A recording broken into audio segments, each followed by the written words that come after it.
할렐루야. 고단하신가요? 아니죠. 오늘은 예배하기 좋은 날입니다. 오늘은 하나님께서 영광 받으시기도 좋은 날입니다. 오늘은 기도하기도 좋은 날입니다. 그래서 말씀에 앞서서 오늘도 구호 하나를 하면 좋겠습니다. 사실 말씀의 제목인데, 제가 새벽 강단에 설 때마다 시리즈를 정해서 설교를 하고 있어요. 이제 사순절 기간을 맞아서 이번 시리즈는 그때 그 나무에라는 시리즈입니다. 딱 들으시면은 뭐가 생각나나요? 십자가가 생각나죠. 그래서 제가 그때 하면 우리 성도님들은 그 나무에 해주시면 됩니다. 그때, 그때, 그때. 아멘. 우리는 그때 그 나무에 우리의 죄성들을 못 박았습니다. 이제 더 이상 우리는 그 죄들이 우리를 어떻게 하지 못하고, 하나님만 주인이 되셔서 우리 하나님만 나를 조종하시고 만지시고 소유하시고 부리시고 나를 인도하십니다. 그래서 이 주간에 죄에 대한 묵상 되게 이상하지만 적을 알고 나를 알면 이길 수 있습니다. 이거는 마치 수험생들이 같은 유형의 문제들을 계속 풀었을 때 시험장에 가서 비슷한 유형의 문제를 쉽게 푸는 것과 마찬가지로 우리 생활 가운데 빈번하게 들게 되는 죄악들을 연구하고 알고 고민하면 하나님께서 능히 이길 힘을 주실 줄로 믿습니다.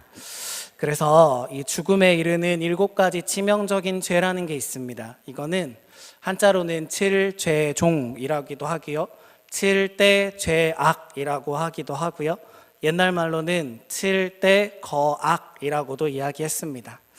이 죄들은 중세의 유럽에 있었던 캐톨릭에서 나온 죄들이에요.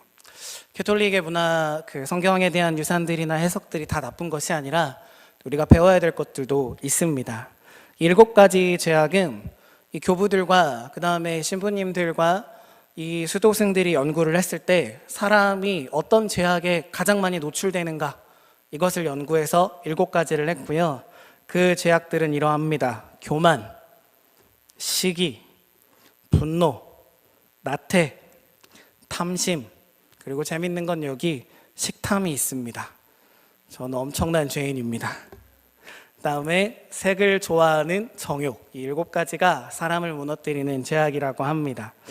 이 중에서 7가지를 다 다루진 않고요, 교만과 나태에 대한 이야기를 2차례에 걸쳐 다뤘고, 오늘은 시기에 관한 이야기를 하려고 합니다. 시기라고 하는 것은 이런 한 가지 속담으로 정리가 됩니다. 사촌이 땅을 사면 그 다음 뭔가요? 아닙니다. 축복해줘야 됩니다. 사실 배가 아픕니다. 저는 주변에 엄청 잘 나가는 친구들이 있진 않아요. 그런데 아주 어릴 때 20대 중반, 후반, 30대 초반 이렇게 오면서 좋은 직장을 가진 친구들과, 그리고 또 주변에 고만고만하게 컸던 아이들과 차이가 되게 많이 나요. 지금은 40대 중반이 되니까 좀 차이가 나는 거에도 익숙해지고, 그 다음에 또 별 문제가 안 되지만 어린 마음에 30대 초반에 외제차를 타던 친구가 있었어요. 너무 부럽더라고요. 물론 저도 외제차를 타지는 않습니다. 하지만 너무 부럽더라고요. 마음에. 다들 그런 마음이 있을 줄로 알아요.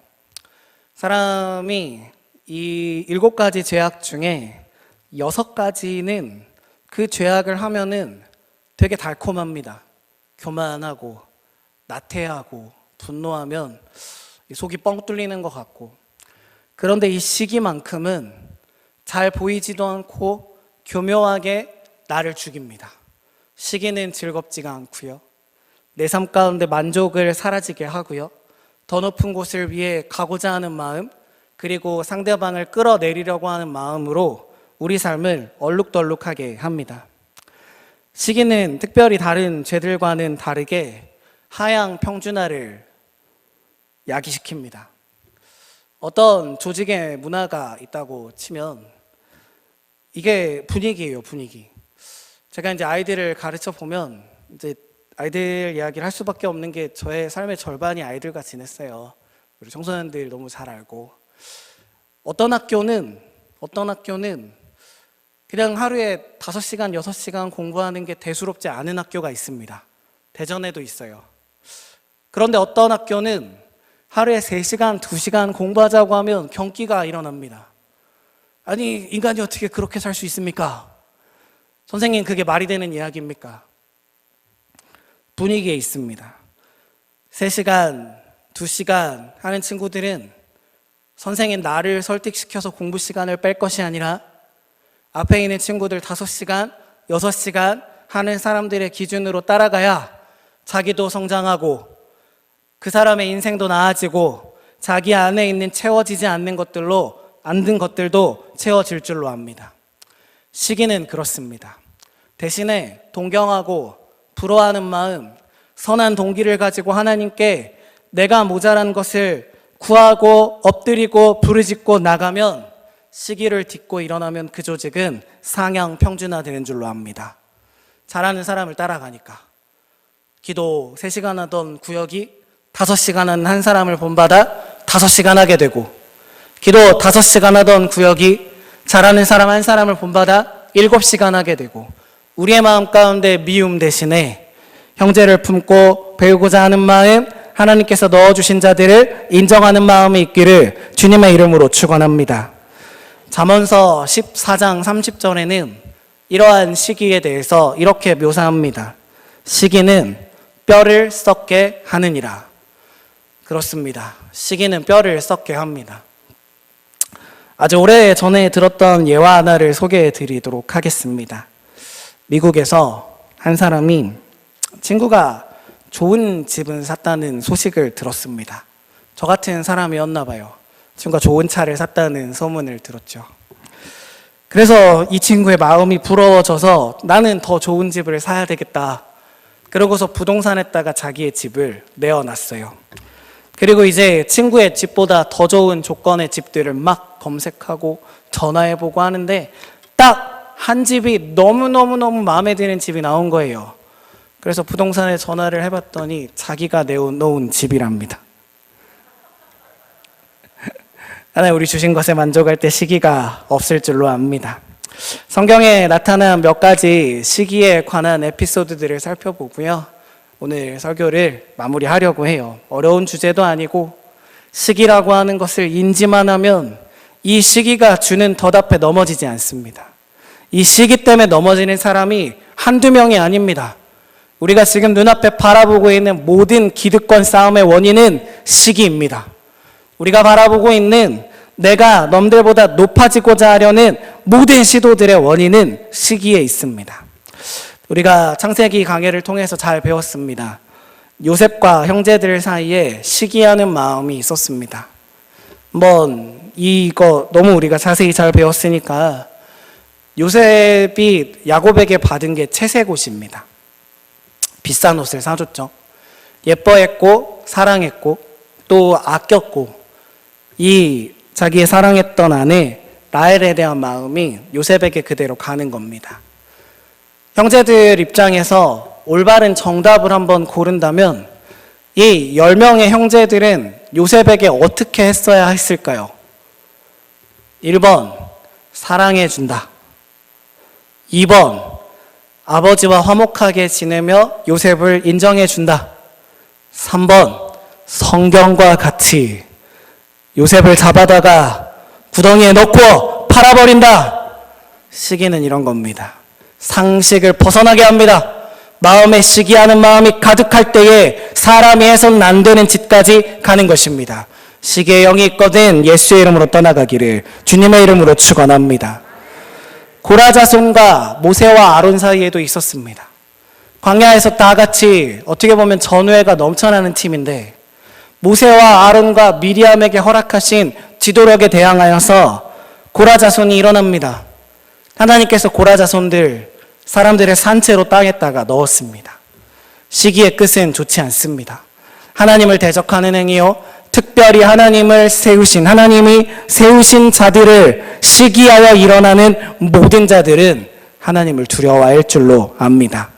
오늘 나오는 사울과 다윗의 에피소드도 주된 이야기는 시기입니다. 시기. 이제 소년 다윗이 형님들에게 떡을 갖다 주러 길을 나섭니다. 성경의 묘사대로 보면 이 다윗은 아마 저처럼 엄청 잘생겼던 것 같습니다. 아멘을 누가 해주셨습니다. 그래서 부모님이 떡을 가지고 가라. 형님들에게 가라. 그래 이제 형님들이 도열하고 있는 군대에 가까이 와서 형님들을 만납니다. 형, 이거 아버지가 좀 갖다 주래. 그랬더니 이 형님들이 그래 고마워 했으면 좋겠는데 이때 다윗이 또 이야기를 하죠. 들려오는 소리를 듣고 저 할례 없는 자가 미쳤네. 우리 하나님한테 지금 저게 할 소린가? 그랬더니 형제들의 마음에도 시기가 일어나서 형들이 나무랍니다. 야, 놀러 왔냐? 전쟁이 장난이야? 구경 왔어? 아주 이렇게 얘기합니다. 그러나 하나님은 시기하는 형들의 창을 통하여 골리앗을 잡은 것이 아니라 하나님을 향하여 순결한 마음이 있었던 다윗의 돌멩이를 가지고 골리앗을 잡은 줄로 믿으시기 바랍니다. 이제 다윗의 이야기를 사울이 듣고요. 궁전으로 불러요. 누가 그러던데 저 거인을 잡을 수 있다고 하더라. 좀 데리고 와봐라. 다윗을 데리고 옵니다. 다윗이 간단하게 자기 소개를 마치고 이제 늘 하던 대로 물맷돌 5개를 챙겨서 전장으로 나갑니다. 이 또 안 살펴볼 수 없는 대목이 나옵니다. 너는 칼과 창과 단창으로 나에게 오려니와 나는 내가 모욕하는 만군의 여호와의 이름으로 가노라. 그러고서 딱 던졌는데 원샷 원킬 한 번에 팍 맞고 쓰러졌습니다. 문제는 이 다음의 이야기입니다. 이제 전쟁에서 돌아오는 다윗을 향하여서 여인들이 소리를 지릅니다. 지금으로 보면 아이돌에게 소리를 지르는 오빠 부대가 있지 않을까 싶습니다. 저는 사실 학창 시절에 인기가 그렇게 많지 않아서 연설을 받아본 적도 없고 자매들이 저에게 오빠라고 고백을 해본 적도 별로 없어서 이 기분이 어쩔지가 잘 모르겠습니다. 다윗은 그런 소리를 듣고 돌아옵니다. 그러나 사울의 마음에는 그들의 소리가 듣기 싫었습니다. 다윗이 최고다. 다윗이 최고다. 다윗이 죽인 자가 만만이라고 하는 자는 그 소리가 사울은 듣기가 싫었습니다. 그래서 사울은 사람들의 군중들이 원하는 것도 있고 주변에 눈도 있기 때문에 다윗에게 자리를 결국 내어줍니다. 장군으로 만들어서 다윗을 돌려요. 그런데 이 다윗이 일 처리를 얼마나 잘하냐 하면 5절의 말씀에 나와 있습니다. 오늘 18장 5절에 보면 다윗은 사울이 보내는 곳마다 가서 지혜롭게 행하매, 지혜로워요. 전략이 좋습니다. 지금으로 말하면 샤프하고 세련되고 이 사람이 왔는데 일이 잘 풀립니다. 사울이 그대 군대의 장으로 삼았더니 온 백성이 인정해줬고 사울의 신하들도 사울을 섬겼던 자들도 다윗에 대해서 충성을 맹세하고 이에게 합당하다라고 영광을 돌려주는 모습을 보게 됩니다. 이게 요즘으로 말하면 이런 사람입니다. 대학원을 다니고 있는데 나는 3년 동안 연구를 했는데 A4지로 15장밖에 못 썼는데 이제 3일 만에 들어온 친구가 벌써 논문을 끝내고 박사과정을 끝냈다. 이런 이야기입니다. 직장에 들어갔는데 얼굴도 잘생기고 능력도 좋고 스펙도 좋고 학벌도 좋은 애가 인성까지 좋은 겁니다. 이런 친구들 주변에 있으시지 않나요? 사람의 마음으로 보면 좋고 멋지고 그러지만 인간의 한켠에는 이런 사람이 미워 죽을 것 같습니다. 이 사람 때문에 내가 잘 되는 것도 맞고 이 사람 때문에 내가 밥을 같이 먹는 것도 맞는데 나의 마음의 한켠에는 야 그만하고 너만 잘났냐라고 하는 마음이 들 때가 있습니다. 사울은 그래서 다윗을 향하여서 이렇게 이야기를 하고 이제 사울은 이제 다윗을 미워하기 시작합니다. 일거수일투족을 감시하고요. 그 다음에 다윗을 죽어야겠다고 말을 합니다. 저와 여러분은 사울의 길이 아니라 다윗의 길을 걷기를 주님의 이름으로 축원합니다. 사울은 자기가 늘 들고 있던 창을 가지고 하나님이 세운 사람을 시기심 때문에 던지려고 마음을 먹었습니다. 그러나 하나님은 그에게 악령을 보내시고 다윗이 늘 끼고 있었던 수금을 통하여 그 악령을 위로하시고 하나님의 크심과 풍성하심을 나타낸 것입니다. 여러분의 손에는 창이 들려 있습니까? 수금이 들려 있습니까? 여러분의 마음에는 미움이 가득합니까? 하나님께 인정받으려고 하는 영적인 욕구가 가득합니까? 태도를 분명히 하였으면 좋겠습니다. 저와 여러분은 하나님의 소유입니다.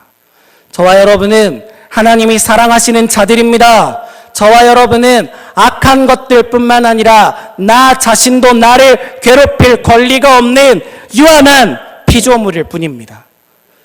스스로를 괴롭히지 마시고 자유하셨으면 좋겠습니다. 디모데후서 2장 20절과 21절에 보면 이런 말씀이 나옵니다.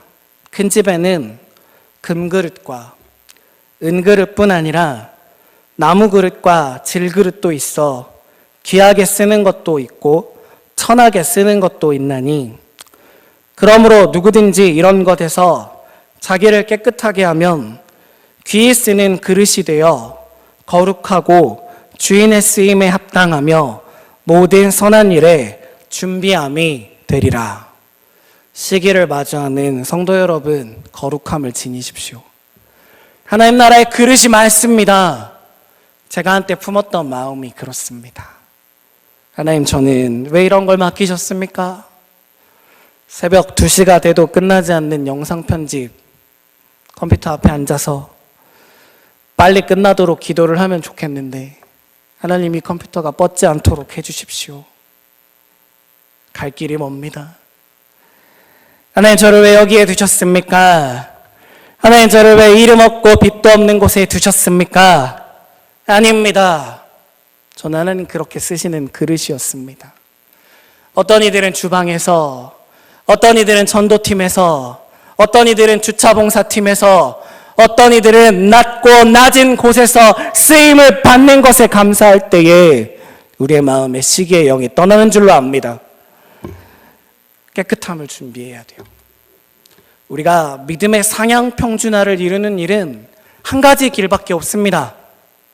회개하고 말씀 보고 기도하고 우리의 영성을 깨끗하게 하여서 준비되어 있다가 그래 오늘은 금그릇, yes sir, 하나님 저 여기 있습니다. 그래 오늘은 나무 그릇, 알겠습니다. 제가 나갑니다. 그래 오늘은 독일을 쓰련다. 하나님의 찬장에 있을 때 영광이요, 하나님의 찬장에 있을 때 축복이요, 우리가 받은 모든 복이 거기에서 이른 줄로 압니다. 나라가 엉망이죠. 엉망입니다. 제가 그런 건 아닙니다. 유튜브에서 듣는 소리를 보면 화딱지가 납니다.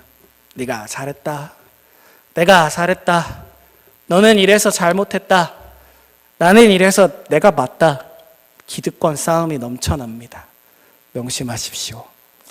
유일한 기득권, 세상의 갑중애가 하나님이십니다.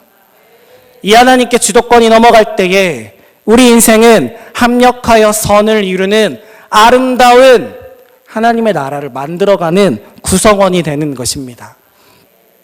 제가 만약에 얼굴이 지금도 잘생겼지만 훨씬 더 잘생겼고 키도 지금 충분하지만 조금 더 크고 피부도 뽀얗고 찬송도 잘하고 설교도 잘하고 영상 편집도 잘하고 관계도 좋고 이러면 얼마나 좋겠습니까마는 하나님이 그런 인간 만들려고 얼마나 힘드시겠어요. 우리 모두는 쓰임이 있을 줄로 압니다. 말씀을 전하는 자로, 찬송하는 자로, 교회를 섬기는 자로, 세상 가운데 나아가서 평안케 하는 자로 이렇게 있습니다. 경쟁하면서 살고 싶으십니까? 사명과 씨름하며 살고 싶으십니까? 저는 단연 사명과 씨름하며 살고 싶습니다. 사람의 상대평가에 연연하시면 안 됩니다. 유행이 돌고 돌아요. 20년 전에 있었던 연예인들의 사진이 왜 이렇게 촌스럽습니까? 제가 설교 이 대목을 준비하면서 예전에 있었던 여자 연예인들 사진을 찾아보았습니다. 특별히 저는 공효진을 좋아하는데 다 모르시죠? 거룩하셔서. 공효진의 20대, 30대 사진이 세상에 40대 사진보다 못났더라고요. 변합니다. 미의 가치도 변하고 능력의 가치도 변하고 신실의 가치도 변하고 인간의 눈이 그렇습니다. 거기에 놀아나면 내 인생은 불행하고요. 거기에 놀아나면 나의 신앙은 바닥으로 가고요. 거기에 놀아나면 내 인생에 하나님 없어집니다. 사랑하는 성도 여러분, 하나님의 절대평가에 통과하십시오. 하나님의 절대평가는 예수 한 분이면 됩니다. 하나님의 절대평가는 깨끗함이면 됩니다. 하나님의 절대평가는 우리 주님 다시 오시는 백보자 심판 앞에 한마디 말씀, 잘했다. 착하고 충성된 종아, 내가 너를 보았노라. 이제 네가 나의 즐거움에 참여할지니라. 우리는 내 영혼의 때를 위하여 달려가는 자들입니다. 사람의 평가, 개가 짖는 것과 같습니다. 우리는 이미 시동에 걸린 전차와 같고요. 우리는 이미 시동에 걸린 기관차와 같아서 오로지 종착을 향하여 달려갈 때에 하나님이 우리 손에 있는 창을 빼앗아 세상을 위로하는 다윗의 수금을 들려줄 줄로 믿습니다. 이제 말씀을 맺으려고 합니다. 한번 마음을 떠올려 보세요. 저만 그런 건 아닐 겁니다. 미웠던 경험이나 시기로 마음이 좋지 않았던 경험이나 혹은 현재 그런 일이 있으시다면 하나님 앞에 좀 내려놓았으면 좋겠습니다. 하나님의 공평하심을 믿으십니까? 하나님은 철저한 설계자이시고 놀라운 기획자이셔서 여기 앉아 계신 저와 여러분들을 하나하나 디자인하시고 부르심에 옳게 부르셨다는 사실을 믿으십니까? 그러면 이제 저를 한번 따라해 보시죠. 나사렛 예수 이름으로 내 안에 역사하는 시기의 영들아 떠나가라. 다시 한번 하실까요? 나사렛 예수의 이름으로 명하노니 내 안에 역사하는 시기의 영들아 떠나가라. 아멘.